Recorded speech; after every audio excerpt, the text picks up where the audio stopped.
I used to part-time a lot, like in places where I have to speak Chinese. Like for example, I used to work a lot of in restaurants, like to be like a waiter there, so I have to speak Chinese. Like my coworkers, I need to speak Chinese. Cole Fogel here on A Healthy Balance, and today I'm here with, actually I'll let you introduce yourself. What's your name, sir? My name is Alex.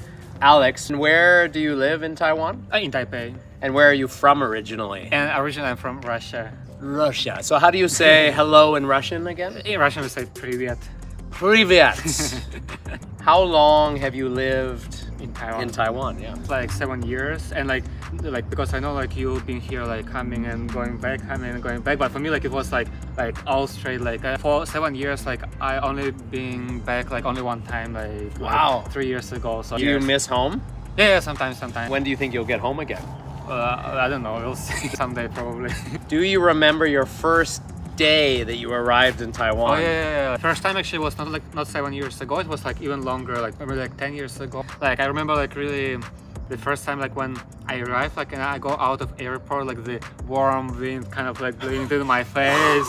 Whoa. Yeah, and because like in Russia it's always like, I mean like it's not always cold, but like it's kind of like cool, let's say. And like the time I come is summer, but like in Taiwan like summer is like much hotter. So yeah, the thing like kind of surprised me a lot is there were like so many scooters like in my city, like there was like maybe like in whole city maybe like 20-30 scooters, and when I see like just in one parking lot like scooters everywhere, because I mean like in our country like people kind of like used to drive more Cars.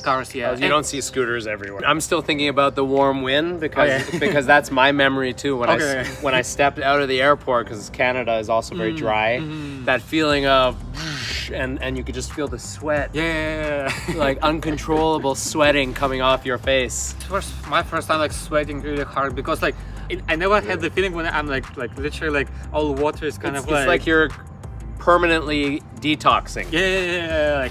Why did you choose Taiwan? My father, he used to work here during like summer vacation. We would come here and like visit our parents. You came here like in 1992, right? So that time like I was 1999. Oh, 1999. Sorry, I wanted to say I'm not that old. like 1999. Like I was 2 years old. The man that you see sitting next to me was 2 years old when I arrived in Taiwan. Man, I'm getting old. Like, how long did it take you to learn Chinese? I tried to learn by myself like for probably like 2 years, 3 years, and like there was like literally no improvement. Like in summer vacation between like before like school starts, like I decided to go to summer classes for Chinese classes, and it was like only like less than 3 months, and then like after that like my Chinese like improved a lot. I used to part-time a lot like in places where I have to speak Chinese. Like for example, I used to work a lot of in restaurants, like to be like a waiter there, so I have to speak Chinese. Like my coworkers, I need to speak Chinese. What was the hardest part for you about living in Taiwan?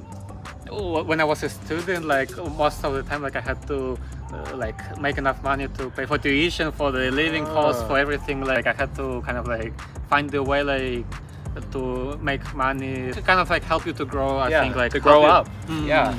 So, and I would say to young people that are living with their families here in Taiwan, like try that.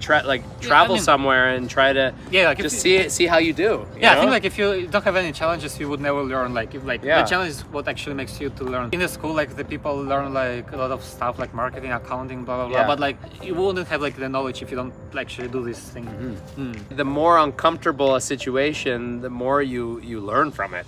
Yeah, I mean like there was like at times like where I actually like don't have a place to sleep like the next day, and then like I need to figure out okay where we're gonna stay, blah blah blah. Anything in Taiwan that you can't get used to? I cannot get used to the trucks, the trash trucks with the music, you know. It's an interesting situation. But I kind of like dislike it sometimes, because like sometimes like when you sleep and then like it's 8 a.m. like it starts to pass by. Sometimes I'm making a video and it's driving by. It can be a distraction. Yeah. Hot weather in the summer it is, but actually somehow like I actually now enjoy it. Like I like it. You love it and hate it at the same time. Yeah. Like I have a love-hate with the heat, with the weather as well. Yeah, because it is healthier, I think, than the dry air. I think we end up looking older living in our countries. Oh really? Okay. Like I think we'll age slower here. The humidity, I think. Hopefully. Are you planning on staying in Taiwan? I mean, like if I won't be forced to leave Taiwan, like I would like to stay here.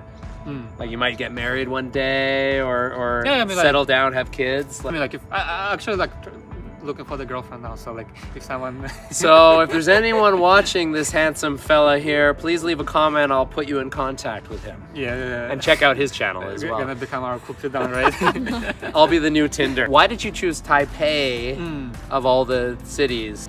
At the beginning, I used to live in Sanxia, it's a city close to Taoyuan, like, but it's like New Taipei City, because like in the school, like university was like in Taipei. In our school, like I studied in English, like it was not like nothing in Chinese.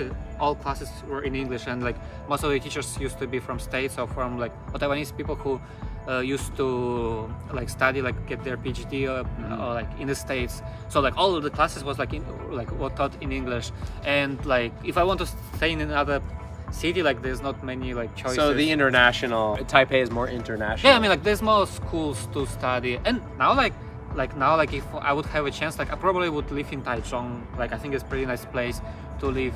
Taipei, like I feel like sometimes it's too crowded, like too many people, too much rush. Compared to other cities in Taiwan, like Taipei is kind of like more like rush. It's fast paced. Fast paced, yeah. Actually, in Kenting, like I would like to live there like, for a few months, or like, or maybe like 6 months or something like that. You asked me on your channel, I think it's a good question to ask, or what would you like to see change about Taiwan? Is there any particular thing that you would like to change or that you don't like about Taiwan? Okay, yeah, actually, like sometimes like I think like if you go to the bank or if you go like to some like places like to do like some document stuff, like for things like actually I know that it's possible to do and I did it before, they would say, oh no, we cannot do it. I know. And then I would say like, no, it's possible to do, like you can check blah blah blah, and only then like they will try to find the way like to like figure out. It's in the rules that they can do it, but it's just like they don't want to think, I mean like maybe they just don't know, so they just say no first. That I think maybe they're afraid they're going to get in trouble as well. Right. So an example would be if you go to a fast food place and you ask for something extra and they're like, oh, what do they say, male bamfa or whatever. But really you could go ask the manager might say fine. Yeah. What can other countries learn from Taiwan? Oh, okay. I mean like if it's possible to learn safety, like I'm not sure like how they can learn safety like that, like not only for this kind of time, but I mean like for like in general, like the Taiwan is a pretty safe country, like they not really like people aren't getting shot everywhere. Yeah, so like just overall safety. Yeah, overall safety, like I think it's really like safe place to be. Like I mean like here like you can be in the park like at like 2 a.m. and you're not gonna worry that something gonna happen to you. Dengue fever is the only thing you need to worry about from the mosquitoes. Oh yeah. So this is I agree like with you, safety. And the second thing, like I probably like the like that kind of like medicine can be kind of cheaper, because I know like in many countries like it's really expensive. So here like the like you mean like drugs from like when the doctor prescribes something? Not just drugs, but kind of like the surgeries, like the surgery, like the dentist, like how they like. It's amazing what you can do with the dentist. Yeah. What do you do to stay healthy? I mean, I don't smoke, I don't drink alcohol, I don't drink coffee. I try to do more sport. I got to give you a fist bump for not drinking coffee. Oh, okay. That's one that it took me a long time to give up. Oh, really? Okay. Because coffee, I just think overall it's not great for your health. Yeah. People argue about it though. I think tea is better than coffee. I mean, because I do marketing, so I understand like that coffee companies will teach you that coffee is good, coffee is healthy. So you don't drink tea either? Oh, I drink like bottled milk tea. See, but you're doing the sugar, which I'm no, without sugar. Oh, without sugar. Okay. Yeah, but I only drink like once a week or like something like that. So you don't have a lot of caffeine. That's good. No. Do you drink power drinks? No. Mostly I just drink water. No. Wait, so your main drink is water? Yeah. So you are someone who doesn't need caffeine to function? Oh, I mean like to function, you just need to sleep more, I guess. Yes, sleep, and I think sleep is the key, right? Yeah. You get good sleep?